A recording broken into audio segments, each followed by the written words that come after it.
Je pense qu'à La Réunion, les choses sont un peu plus compliquées parce que le marché de l'emploi est complètement déséquilibré.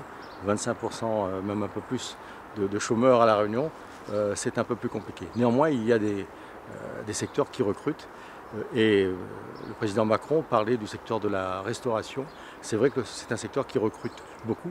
D'ailleurs, le thème du prochain congrès des hôteliers restaurateurs à Saint-Étienne en novembre prochain, ça va être « Ici, nous recrutons » parce qu'il existe de nombreux emplois sur le plan national où on ne trouve pas de collaborateurs. C'est peut-être aussi la faute des professionnels qui ne savent pas rendre attractif leur métier. C'est vrai que certains métiers ne sont pas très sexy et n'attirent pas les jeunes.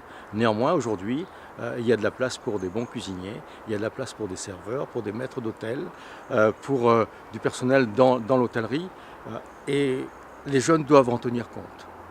Écoutez, je dis d'abord que les migrants sont des êtres humains et qu'il faut les traiter en tant que tels.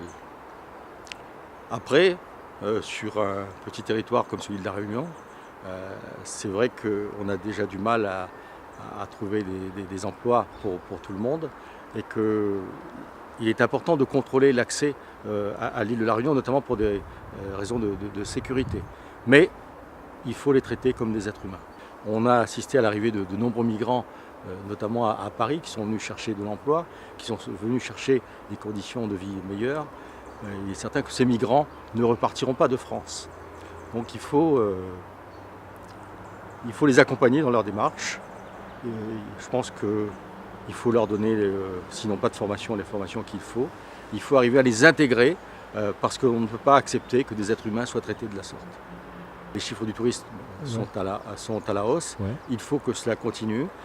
Il faut continuer derrière le travail qui a été mené depuis de nombreuses années, notamment par la création de chambres, de nouveaux établissements pour que notre destination, la destination Réunion, soit attractive. Il faut également continuer à travailler pour que sur les liaisons aériennes, nous ayons encore plus de sièges pour permettre non seulement aux Réunionnais qui sont en métropole de revenir à La Réunion, mais qu'il y ait des places également pour des touristes à des prix attractifs, à des prix qui ne sont pas rédhibitoires, à des prix qui sont concurrentiels par rapport aux autres offres de venir à La Réunion.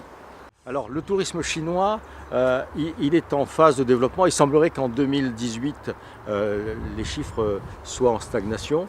Je pense que le tourisme chinois décollera le jour où on aura une liaison entre la Chine et La Réunion en direct. C'est vrai qu'aujourd'hui, on a déjà à Madagascar qui s'est positionné dans le cadre d'un code-share avec Air Austral. Mais lorsqu'on aura une compagnie chinoise qui acceptera de faire une liaison directe sur La Réunion, je pense qu'on ouvrira les portes de La Réunion plus facilement aux Chinois.